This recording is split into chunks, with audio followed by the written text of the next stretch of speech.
Buenos días a todos, a los que no he saludado al principio y a los que ahora ya estáis todos ahí, así que me alegro de veros, por lo menos virtualmente, aunque nos gustaría, a Unice y a mí, estar ahí en el local de la iglesia y abrazarnos, vernos y compartir personalmente. Para eso hemos sido creados. Esto es un poco artificial, aunque funciona muy bien para estos momentos de separación, pero los seres humanos hemos sido creados para vivir en relación. Y yo diría, para contaminarnos un poco de las bendiciones de Dios, que eso es bueno, es diferente del virus. Bien, estamos en lo que se llama el período de Adviento. La palabra Adviento significa venida o llegada y se celebra dentro de la cristiandad este período recordando o celebrando la venida del Mesías. Nosotros vemos la venida del Mesías como un hecho histórico del pasado, pero no debemos de olvidar de que tenemos que celebrar y anticipar y en cierta forma tener la expectativa de la venida futura del Mesías. Hay dos venidas del Mesías. Una fue la que él vino como hombre y vino como siervo sufriente. La otra venida es la que él vendrá como Señor para establecer su reino en esta tierra. Y esa venida, nosotros nos encontramos entre esas dos venidas. Pero estamos cerca del tiempo de Navidad, en la cual todo el mundo recuerda, incluso aún los ateos y la gente que no creen en Dios, tienen que recordar, y para eso tienen vacaciones y lo celebran, la Navidad. Y en ese sentido voy a leer un texto sobre el que vamos a meditar algunas cuestiones importantes en la carta que Pablo escribe a los Gálatas, capítulo 4, versículos del 1 al 7. Gálatas, capítulo 4, del 1 al 7. Pero también digo, entre tanto que el heredero es niño, en nada difiere del esclavo, aunque es señor de todo, sino que está bajo tutores y curadores hasta el tiempo señalado por el Padre. Así también nosotros, cuando éramos niños, estábamos en esclavitud bajo los rudimentos del mundo.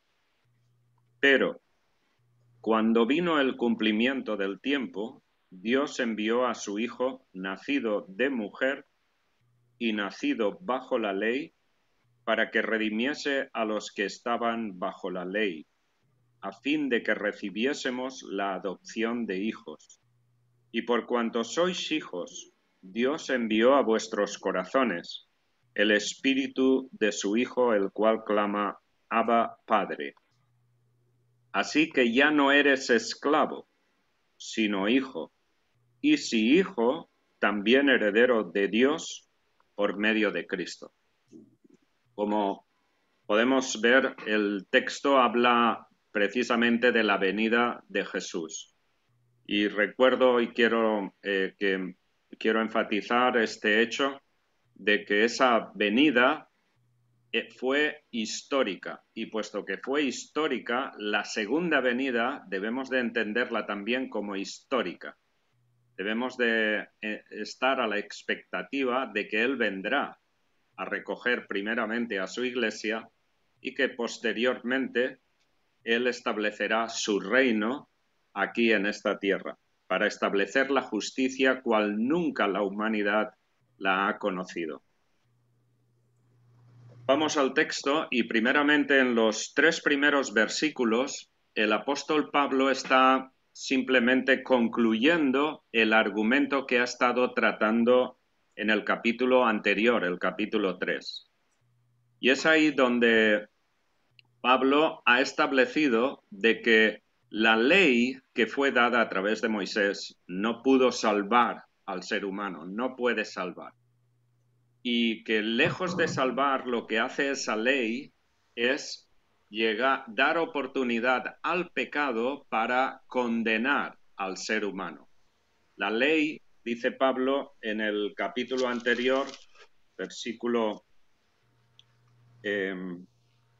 13, dice: Cristo nos redimió de la maldición de la ley, hecho por nosotros maldición, porque está escrito: maldito todo aquel que es colgado en un madero, para que en Cristo Jesús la bendición de Abraham alcanzase a los gentiles, a fin de que por él, por la fe, recibiésemos la promesa del Espíritu.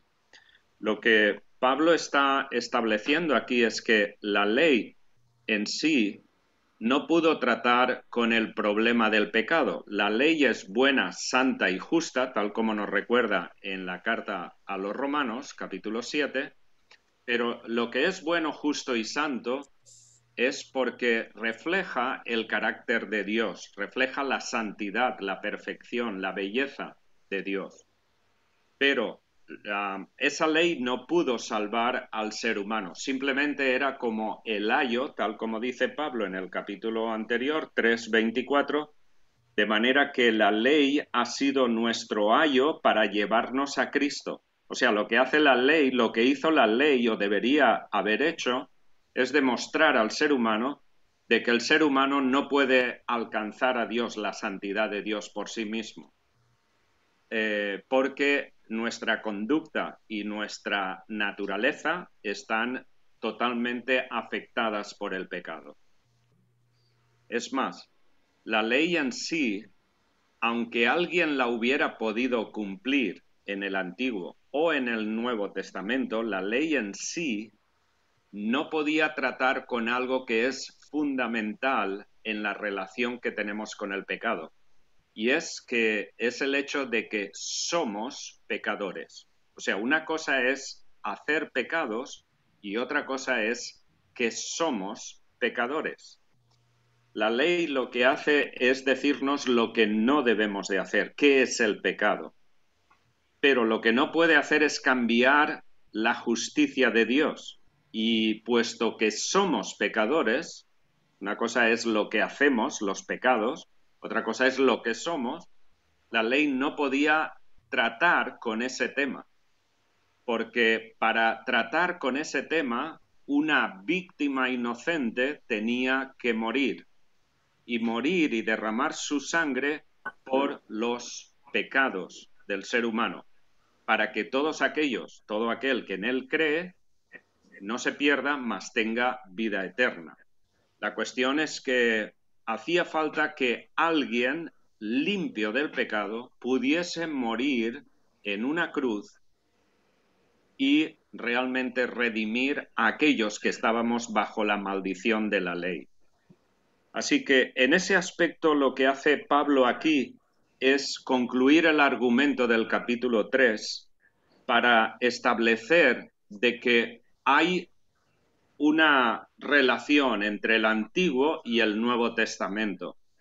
Pero la ley en sí no podía resolver nuestro problema y es por eso que Dios determinó establecer el principio por el cual, sin violar su propia justicia, su propia naturaleza como Dios, fue establecer el medio por el cual el ser humano podíamos recibir el perdón y a la vez la adopción como hijos.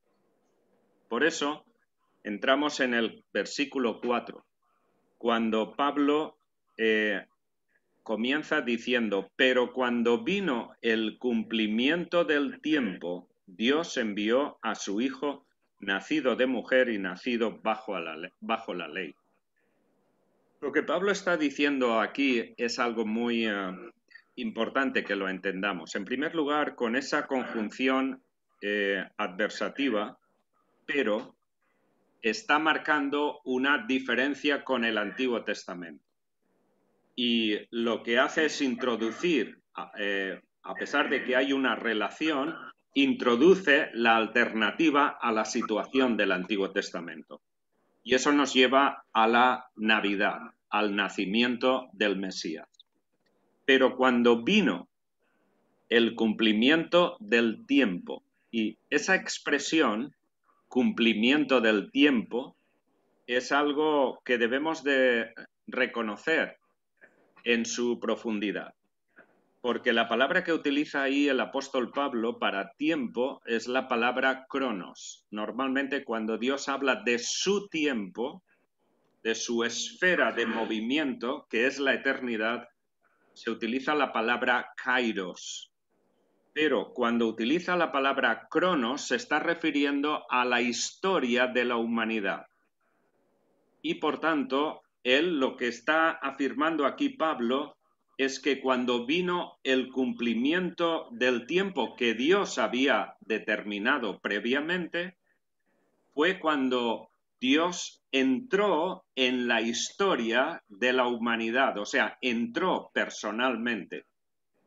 Y lo que ocurrió fue realmente que en la Navidad, en el nacimiento de Jesús, Jesús, que ha sido engendrado sobrenaturalmente por el Espíritu Santo en el seno de María, entra por primera vez en su existencia, porque Él es eterno, entra como ser humano, sin dejar de ser Dios, entra en la experiencia humana. O sea, Él va a nacer, como dice aquí el apóstol Pablo, nació bajo la maldición y dentro de los límites de la humanidad. Pensemos que Jesús siempre fue eterno como Dios, siempre ha sido eterno. Cuando Él asume venir a esta tierra, tiene que limitarse al tiempo y al espacio. Se tiene que limitar a vivir como un ser humano limitado. Por eso Él experimentó el frío, el calor, el hambre, la sed, las limitaciones del descanso, del dormir, etc. Eso era algo nuevo para Él. Por eso, como bien se ha leído en Filipenses capítulo 2, cuando Pablo dice: «Haya en vosotros ese sentir que hubo en Cristo Jesús, el cual, siendo igual a Dios, no lo asumió como cosa a la que aferrarse, sino que se despojó a sí mismo, haciéndose hombre y obediente hasta la muerte». Y estando en esa condición de hombre, fue una muerte de cruz, lo cual era una maldición, como bien hemos recordado en Gálatas capítulo 3, versículo 13. Cristo nos redimió de la maldición de la ley, hecho por nosotros maldición, porque está escrito: maldito todo el que es colgado en un madero. O sea, que cuando Jesús entra en la historia de la humanidad, nos dice Pablo que Él estaba bajo la ley y, por tanto, bajo la maldición. Así que Él experimentó la realidad de cómo el ser humano vivimos en esta condición en la cual nos encontramos. Él se despojó no de su naturaleza como Dios, Él siguió siendo Dios. Él se despojó del uso de los atributos que Él tenía como Dios para poder actuar en esta tierra para cumplir lo que el primer Adán no pudo cumplir. Él tuvo que depositar en las manos de Dios su propia voluntad y hacer lo que el primer Adán no pudo hacer. ¿Qué era lo que el primer Adán no hizo? Está claro. No pudo obedecer a Dios. Jesús, para ser el candidato adecuado como persona, como hombre, para subir y ofrecer su sangre en la cruz para redimir a la raza humana, tenía que cumplir lo que el primer Adán no pudo cumplir, que es obediencia al Padre en todo. Es por eso que el autor de Hebreos nos recuerda que él tuvo que aprender obediencia y fue perfeccionado a través del sufrimiento.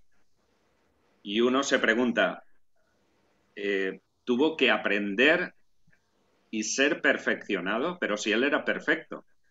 Pero en realidad lo que debemos de entender es que cuando Jesús viene a esta tierra y acepta ser engendrado en el seno de una mujer virgen y tener que someterse a las leyes de la gravedad, a las leyes de la tierra y depositar sobre todo su voluntad en las manos del Padre, él tiene que humillarse a sí mismo para no usar sus atributos para satisfacer su propia voluntad. Es por eso que Jesús, cuando estuvo aquí en esta tierra, en muchas ocasiones hizo referencia a que el Padre es mayor que yo. También afirmó de que él no podía hacer nada por sí mismo, sino que solamente aquello que veía en el Padre era lo que él iba a hacer. Esto es lo que, como os he comentado en otras ocasiones, lo que los testigos de Jehová ignoran. El hecho de que cuando ven a Jesús diciendo el Padre mayor es que yo, ellos entienden que Jesús es un Dios inferior.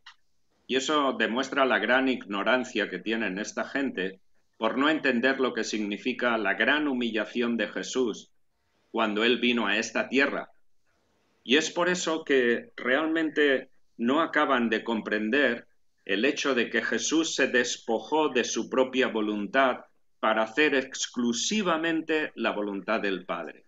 Y Él, como candidato para ser el Redentor del mundo, tenía que cumplir con la voluntad de Dios en todo y no hacer su propia voluntad. Recordemos que la gran tentación de Adán y Eva fue el querer ser igual a Dios. Sin embargo, la voluntad de Jesús fue, siendo Dios, el querer ser un hombre perfecto, en obediencia al Padre. Y esa cuestión es lo que realmente debemos de entender en la Navidad, que esa Navidad que nosotros celebramos con tanta alegría y con tantas luces y tanta fiesta y tanto gozo de estar juntos con la familia, etcétera, en realidad para Jesús fue una gran humillación. Y Jesús tuvo que demostrar a lo largo de su vida, sus 33 años aquí en esta tierra, que Él era el candidato idóneo para subir a la cruz y ofrecer su sangre como un cordero inmaculado, como un cordero limpio de pecado, como alguien que vivió como ser humano en esta tierra y obedeció al Padre en todo. Es más, es curioso el hecho de que Jesús nace en Belén. En Belén es el sitio donde nació el rey David, y debemos recordar las promesas de un reinado que Dios hizo a David. Por eso en el Evangelio de Mateo, capítulo 1, versículo 1, dice Jesús, hijo de David, hijo de Abraham. Porque a esos dos personajes Dios hizo una promesa inquebrantable. Abraham le dijo, en tus simientes serán benditas todas las naciones. Y a David le dijo que establecería su reino eterno y que él gobernaría, que un hijo suyo gobernaría en Jerusalén y gobernaría en un reinado de paz, un reinado donde el pueblo de Dios sería fiel a Dios, cosa que nunca ocurrió en la historia. Por tanto, ese reinado todavía es futuro. Así que él nace en Belén, pero allí en Belén sabéis que habían pastores, que es otro de los eventos que ocurre en los evangelios y que, por supuesto, en los belenes y todo eso ponen a los pastores. Pero esos pastores eran los que cuidaban las ovejas que diariamente eran sacrificadas en el templo de Jerusalén. Y esas ovejas las cuidaban los pastores y tenían que ser ovejas sin mancha, limpias. No podían tener ningún defecto. Y esas ovejas eran las que diariamente iban llevándolas al templo en Jerusalén, que está muy cerca de Belén, y que serían sacrificadas por los pecados del pueblo. ¿Dónde nace el Mesías? En Belén de Judea. ¿Y dónde es puesto Jesús cuando nace? No había lugar para él. ¿Y dónde le ponen? En un pesebre. Allí en Belén hay unas cuevas en lo que se llama el campo de los pastores. Hay unas cuevas que están dentro de la roca. Hemos estado allí varias veces. Y en esas cuevas hay diferentes departamentos. En algunos de ellos ponían a las ovejas y en otros estaban los pastores, pero las protegían allí dentro, sobre todo en el invierno. Pues en una de esas cuevas era donde probablemente pusieron al Mesías y donde tuvo que refugiarse José, María, y allí nació Jesús. Pero es muy significativo de que el Mesías, que es el Cordero de Dios que quita el pecado del mundo, tiene que ser puesto en un pesebre, en un lugar donde se protegía a las ovejas que iban a ser sacrificadas en Jerusalén, en el templo. Jesús sería sacrificado 33 años después, allí en Jerusalén. Por tanto, es importante que entendamos la profundidad de lo que dice Pablo aquí, al decir, pero cuando vino el cumplimiento del tiempo. El hecho, en primer lugar, de que Jesús tuvo que someterse al tiempo y al espacio, siendo el Dios creador del universo, de todo lo que ha sido creado, porque sin él, tal como dice el apóstol Juan en el capítulo 1, ni una sola cosa ha sido creada sin él. O sea, él es el creador del mundo, juntamente con el Padre y el Espíritu Santo. La Trinidad aparece allí en Génesis 1. La cuestión es que él se tiene que limitar al tiempo de los humanos. Y eso implica que Jesús es un personaje histórico. No es una filosofía, no es una invención, no es un mito. Él es historia. Igual que el primer Adán es historia, el postrer Adán es historia también. Así que no adoramos a un Dios que es un mito, o una sensación o una emoción. Es un Dios que intervino dentro de la historia del ser humano. Por ello, la cuestión que nos planteamos es,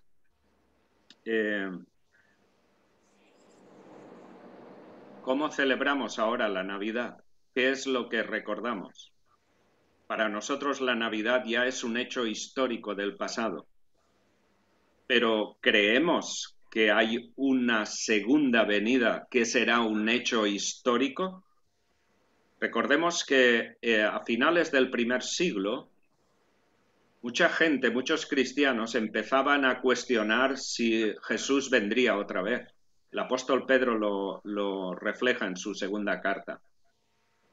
Y Jesús y el apóstol Pedro tiene que recordar que él no retarda su promesa, sino que él volverá para establecer su reino en esta tierra. Y Pedro utiliza allí una comparación y dice que para Dios un día es como 1000 años y 1000 años como un día. Que por tanto tenemos que tener la esperanza. Me hizo pensar, creo que os lo compartí en otro momento, me hizo pensar cuando leía ese texto hace unos años, el hecho de que si Pedro establece esa correlación de un día 1000 años y 1000 años un día, pues que estamos ya en el tercer milenio. No sé si nos damos cuenta de ello. Si esa correlación es correcta, nosotros debemos de entender que estamos en el tercer día. Y por tanto, en el tercer día hice la correlación, hice la relación entre un día, 1000 años, un día. Estamos en el tercer milenio cuando resucitó Jesús, el tercer día. Me hizo pensar que estamos muy cerca de ese momento de la segunda venida. No soy profeta ni hijo de profeta. No pretendo establecer una fecha ni decir que va a venir mañana o dentro de 5 años. No, nunca sabremos el tiempo. Eso está claro en la palabra de Dios. Lo que sí está claro es que hoy estamos más cerca de la segunda venida del Señor que hace 2000 años. Eso está claro. Pero que no debemos de perder esa expectativa de que Jesús está cerca. Y debemos de vivir cada día a la luz de ese hecho. Porque si la primera venida es histórica, la segunda venida también lo es. Porque si el primer Adán es histórico, el postrer Adán también fue histórico. Y la cuestión es, ¿por qué cuando vino Jesús y predicó y enseñó e hizo milagros, la gente le vieron, le podían palpar, le podían tocar, pero no creyeron? La mayoría no creyeron en él. La gente de Israel no estaban esperando al Mesías que vino, no tenían esa expectativa. Algunos sí, como Simeón y Ana, y otras personas, otros creyentes, estaban esperando a ese Mesías. Pero la gran mayoría de gente esperaban a otro Mesías, a un Mesías guerrero, a un Mesías como el rey David, puesto que Israel estaba viviendo bajo el dominio del Imperio Romano. La cuestión era, ¿quién viene a liberarnos? ¿Cuándo vendrá el Mesías guerrero, el Mesías como David, que expulsará a los invasores y establecerá el reino en Israel? Cuando viene Jesús, se declara como el Mesías, pero no era el Mesías que la mayoría de gente, sobre todo los religiosos, esperaban. Ellos esperaban un Mesías que realmente les diese el reconocimiento y que empezase una revolución para establecer el reino de Israel. Pero ese Mesías vino como siervo sufriente, vino como Cordero de Dios, no vino como el león de la tribu de Judá, no vino como un guerrero. Y ese Mesías no cumplía las expectativas de la gran mayoría del pueblo. Ahora, ¿a qué Mesías esperamos? Yo creo que la humanidad en general están esperando a un Mesías romántico, a un Mesías que vendrá otra vez con esa actitud de siervo sufriente, de Cordero de Dios. Pero no están esperando un Mesías que es Rey de Reyes, Señor de Señores, y que establecerá su justicia en esta tierra. Y es por eso que la gente de la primera venida, los judíos de Jerusalén y de Israel, no supieron reconocer, ni siquiera viendo las señales y prodigios que hizo Jesús, no supieron reconocer que él era el Mesías prometido. Y es muy probable que ahora la sociedad en general están esperando a un Mesías pasivo, a un Mesías de cánticos y de gloria y de que todo lo perdonará y que todo es válido. habéis hecho diferentes lecturas en las que hablan de vivir con integridad y huir del pecado. Y la verdad es que hoy en día, en la sociedad en que vivimos, el pecado y la maldad está creciendo en maneras legales, por así decir, justificadas por leyes, por los gobiernos. Y realmente van a encontrarse con un Mesías que va a juzgar todos esos hechos. Pero también juzgará nuestras propias vidas. Y en ese sentido hemos de ser conscientes de que como cristianos debemos de darnos cuenta del momento histórico en el cual vivimos. Y que podría ser hoy, podría ser mañana, podría ser dentro de 10 años, de 15, de 20, los que sean. Pero esa justicia se establecerá. Y esa justicia realmente es la que determinará dónde los seres humanos van a estar, o bien con Jesús o sin Jesús. Así que el primer Adán es histórico y el postrer Adán es histórico, no solamente en la primera venida, sino también en la segunda. Así que debemos de vivir al recordar en esta Navidad a la luz de esa segunda venida que ahora esperamos.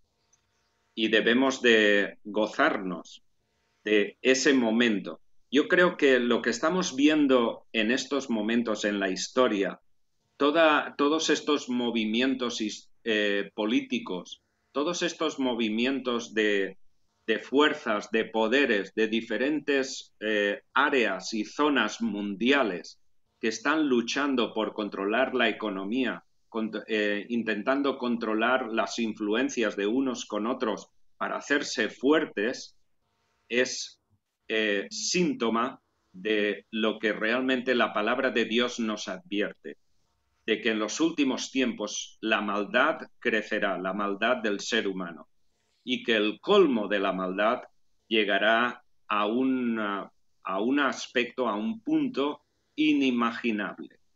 Hoy en día, por ejemplo, el tema de los abortos, el tema del cambio de género, toda la cuestión perversa que hay en todo eso de justificar aquello que no es justificable, realmente va a ser juzgado por Dios. Así que nosotros debemos de darnos cuenta de que este mundo no puede ir mucho más lejos. Dice en la parte final de este texto el apóstol Pablo, dice a partir del versículo 5, para que redimiese a los que estaban bajo la ley, a fin de que recibiésemos la adopción de hijos. Y por cuanto sois hijos, Dios envió a vuestros corazones el espíritu de su Hijo, el cual clama, Abba, Padre. Así que ya no eres esclavo, sino hijo. Y si hijo, también heredero de Dios por medio de Cristo. Y aquí es donde Pablo establece ese cambio. En el Antiguo Testamento el ser humano estaba bajo la maldición. En el Nuevo Testamento, por esa venida de Jesús, y no solamente por la venida, sino por su entrega en la cruz, muriendo en nuestro lugar, ahora somos hijos de Dios. Aquellos que creen en Él, somos hijos de Dios. Y por cuanto somos hijos, Dios ha enviado el Espíritu Santo para sellarnos como propiedad suya, para hacernos hijos suyos. Y dice, ya no somos esclavos, ahora somos hijos. Me recuerda a las palabras del hijo pródigo cuando él regresa a la casa del padre, y él iba con la idea de decirle, y de hecho lo hizo así, decirle a su padre, Padre, perdón, hazme como a uno de tus jornaleros, como a un siervo tuyo. Y el padre dijo, no, tú vuelves aquí como hijo. El hijo estaba avergonzado por su conducta, pero el padre le aceptó como hijo. Y esa es la idea aquí también, que como hemos aceptado al Hijo, hemos recibido la adopción de hijos. Ya no somos esclavos, esclavos del pecado, esclavos de la maldición. Ahora somos hijos de Dios. Y como hijos debemos vivir como hijos. No podemos vivir como esclavos. Sin embargo, la naturaleza del pecado sigue estando en nosotros. Tenemos la tendencia, tenemos en nosotros esa naturaleza perversa de la cual no seremos librados hasta que vayamos a la presencia de Dios. Mientras estemos en esta tierra, la presencia del pecado estará en nosotros. Pero nos ha librado del poder del pecado y por tanto ahora, a la luz de la palabra de Dios, tenemos la capacidad de vivir como hijos y decir no al pecado. Y es más, como dice el apóstol Juan en su primera carta, hijitos, estas cosas os escribo para que no pequéis, pero si pecamos, abogado tenemos para con Dios a Jesucristo el justo. Evidentemente todos cometemos pecados, hay momentos en nuestra vida que perdemos la orientación y podemos realmente apartarnos de la voluntad de Dios. Pero no podemos quedarnos lastrados en el suelo con el pecado. Es importante volver a Dios, pedir perdón y seguir adelante con Él. Por ello, debemos de entender que hay una liberación ahora que es diferente a la situación del Antiguo Testamento. El sacrificio de Jesús no debemos de pensar que es una transacción legal, de que ahora nos ha dado un papel simplemente para declararnos santos o limpios del pecado. Pensemos que realmente la adopción de hijos está motivada por el amor de Dios, no es simplemente un papel, no es simplemente una transacción, sino que está motivada por el amor de Dios. De tal manera amó Dios al mundo, que dio a su Hijo. Y esa realidad de que Dios nos ama es lo que debe provocar en nosotros una respuesta de amor a Dios, porque Dios quiere hijos que mantengan una relación basada en el amor. Así nos ha creado Dios, y puesto que Dios es amor, Él establece que la relación entre Él y los hombres será basada en el amor. Si Él nos ha amado así, nosotros debemos de saber responder también por amor a Dios. Así que renunciar al pecado no es una cuestión de legalismo, es una cuestión de decir por amor a mi Dios, no quiero vivir de esa manera. Y eso es muy importante, porque yo creo que el diablo es el gran interesado en hacernos dudar de que somos hijos de Dios. Y lo que hace es, en ocasiones, susurrar a nuestro corazón, a nuestro oído, de que realmente no somos hijos de Dios, que eso es una ilusión, porque si no, ¿por qué tenemos esos pensamientos? ¿O por qué mentimos en ocasiones? ¿O por qué hacemos lo que hacemos? Y uno empieza a dudar si realmente porque las cosas nos van mal o lo que sea, uno empieza a plantearse, ¿realmente seré hijo de Dios? ¿Realmente Dios me ama? Hay mucha gente así, pero eso es lo que quiere el diablo. Su deseo es que ya que no puede romper el sello del Espíritu Santo, ni puede arrebatarnos de las manos de Dios, lo que él intenta es convencernos de que no somos hijos de Dios, para que vivamos como si no lo fuéramos. Y esa es una estrategia diabólica. Nosotros hemos de tener en cuenta lo que dice el apóstol Juan en la primera carta de Juan, capítulo 3, cuando dice, hijitos míos, mirad cuál amor nos ha dado el Padre para que seamos llamados hijos de Dios, y en verdad lo somos. Y cuando Juan utiliza esas palabras, mirad, no se está refiriendo a una mirada geográfica. Es una mirada de conciencia. Es como recordar es como tener la convicción de que somos hijos de Dios. No podemos vivir de cualquier manera.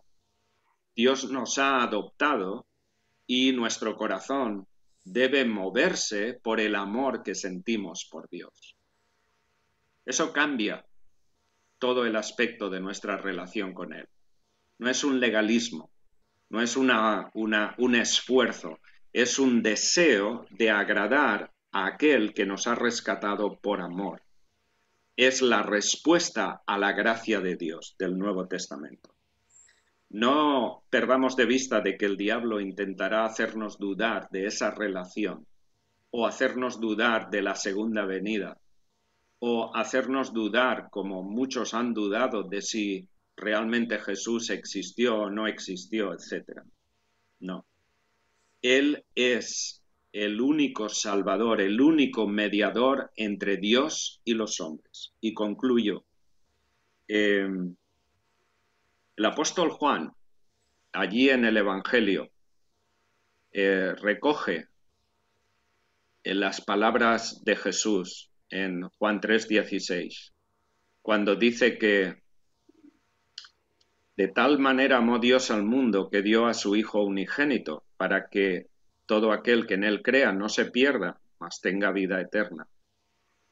Pero en el versículo 19, 3 versículos después, él afirma: y esta es la condenación, que la luz vino a este mundo, y los hombres amaron más las tinieblas que la luz, porque no quieren venir a la luz para que sus obras no sean manifiestas.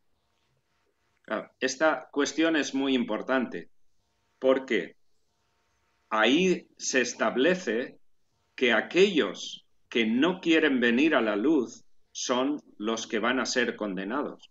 No es que Dios quiera condenar, la cuestión es que el ser humano se condena a sí mismo por no querer venir a la luz. El apóstol Juan recuerda en la primera carta, en el capítulo 5, el que tiene al Hijo tiene la vida.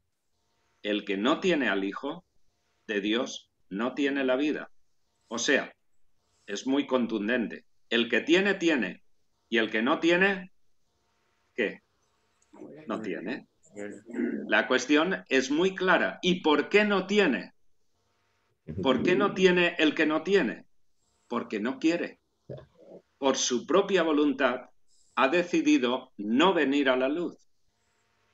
La luz vino a este mundo, pero los hombres amaron más las tinieblas que la luz. Y esa es la cuestión. Nosotros que tenemos la luz hemos de ser luz para el mundo que nos rodea. Y no necesariamente habrán respuestas, porque cada vez parece que este mundo esté con más oscuridad. Pero aquellos que de verdad son sensibles, aquellos que de verdad buscan una respuesta en esta vida, a través de nuestra vida, nuestra conducta, nuestro servicio, en los trabajos, estemos donde estemos, realmente pueden llegar a experimentar el nuevo nacimiento. El nuevo nacimiento que será como una nueva Navidad, y que a partir de ese momento tendrán la esperanza de esa segunda venida del Mesías. Nosotros tenemos esa esperanza, tenemos esa ilusión, tenemos ganas de que Él venga y venga a recoger a su iglesia primeramente e irnos con Él. La cuestión es que eso tiene que motivar nuestras vidas aquí y esperar el momento en el cual le veremos cara a cara. Alguien ha compartido el salmo de venir ante los atrios, de realmente estar en la presencia de Dios, en la casa de Dios. Ese era el anhelo de la mayoría de escritores y siervos de Dios en el Antiguo Testamento. ¿Cuándo vendré y me presentaré delante de ti? Salmo 42. Delante, en tu presencia, delante de tus ojos. Y ese es el deseo de nuestra alma, presentarse delante de Dios. Pero mientras tanto, mientras estemos aquí en esta tierra, nosotros podemos vivir en la presencia de Dios, porque el Espíritu Santo que Él ha hecho morar en nuestros corazones nos anhela constantemente. Y debemos de gozarnos de que hemos sido hechos por gracia hijos de Dios. Así que andemos como hijos de Dios. Bueno, una bendición muy especial para todos durante esta semana y que esta semana sea un nuevo despertar en el corazón para cada uno de nosotros.